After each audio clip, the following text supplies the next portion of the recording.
پخوا مو هغه ښارونه وو چې یو وخت په وچه کې پراته وو او تر ټولو ښایسته ښارونه وو، خو نن سبا سیلابونه راوتلي او دوب شوي دي. د بیلګې په توګه د ګریس په سمندر کې یو ښار له 1500 کلنې خطې سره دوب شوي چې پاولو پیتري نومیږي. د وخت په تیریدو سره زموږ د ځمکې جغرافیه د بدلون په حالت کې ده. د ځمکې له تودوخې سره د سمندرونو او بحرونو د اوبو سطحه لوړه شوې او په دې کې شک نشته چې په راتلونکو څو کلونو کې په دې نړۍ ډېر لوی او واړه ښارونه تر اوبو لاندې دوب او ورک شي. د دې نړیوالې تودوخې پر بنسټ هند، پاکستان او بنګلادیش پس زیانمن کړي. د دغو هیوادونو کوم ښارونه به دوب شي او دا غمجنه ناورین په کله رامنځته کیږي. په دې کوچنۍ ویډیو کې موږ په تاسو ته د دې موضوعاتو په اړه مفصل معلومات وړاندې کړو. هو ګرانو، تاسو ته یو ځل بیا سایبر ټي وي ته ښه راغلاست وایم. زموږ د ملاتړ لپاره زموږ چینل سبسکرایب کړئ او د زنګوله په کلیک کولو سره زموږ سره اوسئ. ستاسو د مهرباني څخه ډیره مننه. ګرانو دوستانو، موږ ټولو باید په خپل ژوند کې یو ځل د نړیوال تودوخې نوم اورېدلی وي. زموږ د سیارې تودوخه ورځ په ورځ مخ په تېرېدو ده، کوم چې زموږ د ځمکې ګلیشیر یا طبیعي ګلیشیرونه په چټکۍ سره منحل کیږي. 1880 کال څخه تر 2020 پورې زموږ د سیارې تودوخه 1.4 درجې سانتیګراد لوړه شوې ده. او که موږ یوازې د تیرو 20 کلونو اندازه وکړو، هر کال د نړۍ تودوخه د تیر کال په پرتله ډېره وه.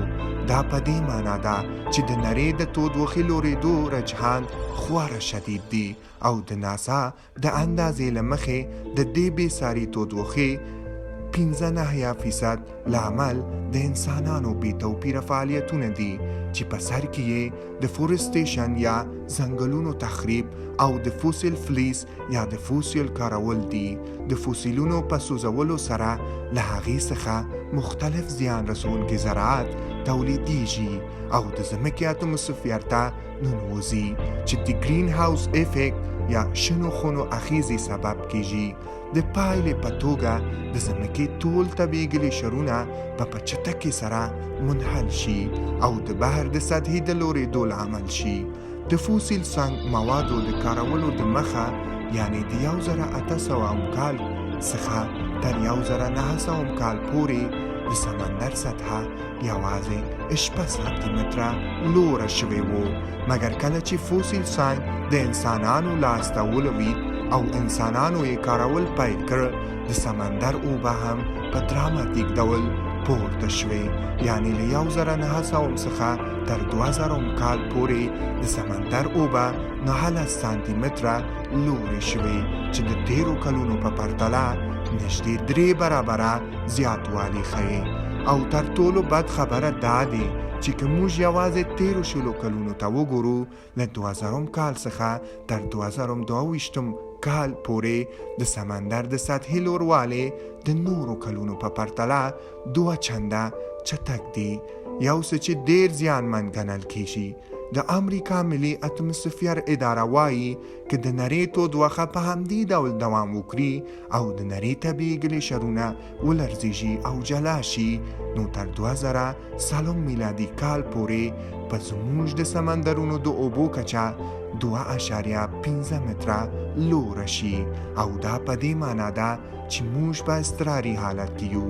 په نړۍ کې هغه ښارونه چې د بحرونو او سمندرونه په سندو کې پراته دي او یا د بحر له سطحې څخه یې لوړوالی کم دی، نږدې به دوب شي او تر اوبو لاندې بشي. د مثال په توګه د تایلند پلازمینه بانکاک د تایلند خلیج څخه یوازې 1.5 متره لوړ دی. له همدې امله دا ښکلی ښار به په 2030 کال کې ویجاړ شي او په بشپړه توګه دوب شي. له بلې خوا د بنګلادیش په پلازمینه کې د ګنګا په شاوخوا کې هغه ښکلي معیشت ځایونه وو چې ډیر یې ویجاړ بشي او دوب بشي. او که موږ د آذربایجان پلازمینه د باکو په اړه خبرې وکړو، دا ښار به دې ځان ډېرې برخې د اوبو لاندې وګوري. سنګاپور به له زیانونو پرته نه وي او له سمندر ته نږدې خپلې ډېرې سیمې به له لاسه ورکړي. او د هالند په امستردام او روتردام کې به هم اوبه د خلکو کمر ته ورسیږي. او په نهایت کې په مالدیف کې په ټاپوګانو او آیسلند نوم یا پته هم نه وي. او دا په دې معنا ده تر 2030 کال پورې په لشتر لږه 1,500,000 خلک بې کوره شي او د خپل وطن پرېښودو ته په اړ شي. اوس موږ یوازې د هغو پیښو په اړه خبرې کوو چې ممکن 8 کاله وروسته پیښ شي، یوازې کله چې د سمندر سطحه 2.5 متره لوړه شي. مګر بد خبر دا دی چې که د نړۍ ټول طبیعي ګلیشرونه ورک شي نو څه به پیښ شي.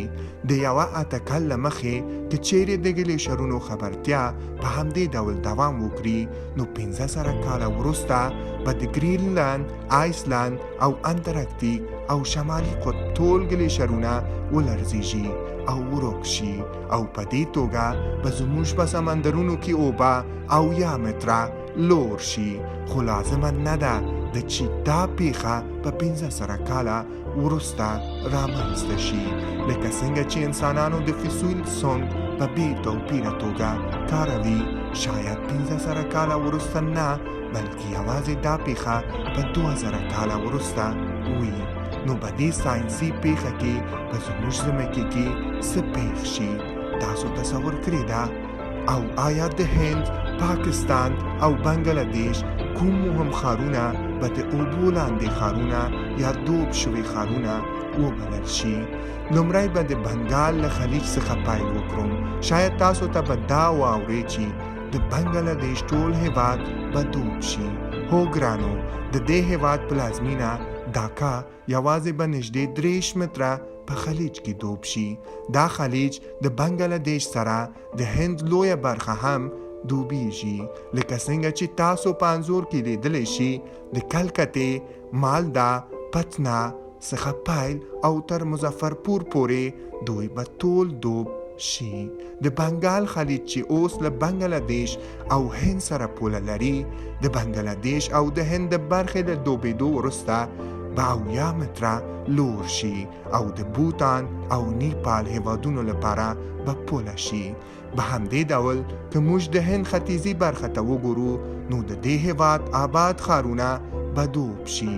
که یوازې د چینای په اړه خبرې وکړو نو دا ښکلی ښار به 200 فوټه دوب شي او د دې ښار تر ټولو مشهور بلډینګ د LIC په نوم پیژندل شوی او یو وخت چې دا د دې ښار تر ټولو لوړ وداني ګڼل کېده، زمینه به د اوبو لخوا تیر شي او بالاخره د دې لوی ښار څخه تیرېدو وروسته اوبه به د تامل نادو او اندرا پردیش ښارونو سرحد شي.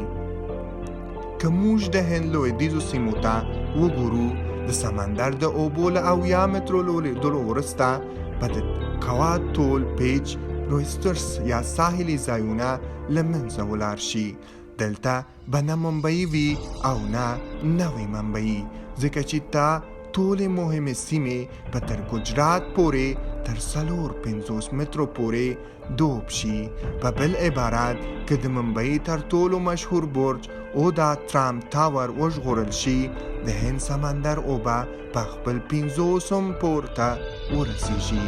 که زه د هند د ګجرات په اړه لږ څه ووایم نو تاسو په حیران شي، مګر د هند دا ولایت په بشپړه توګه له هند څخه جلا شي او یو خپلواک آیسلند جوړه شي.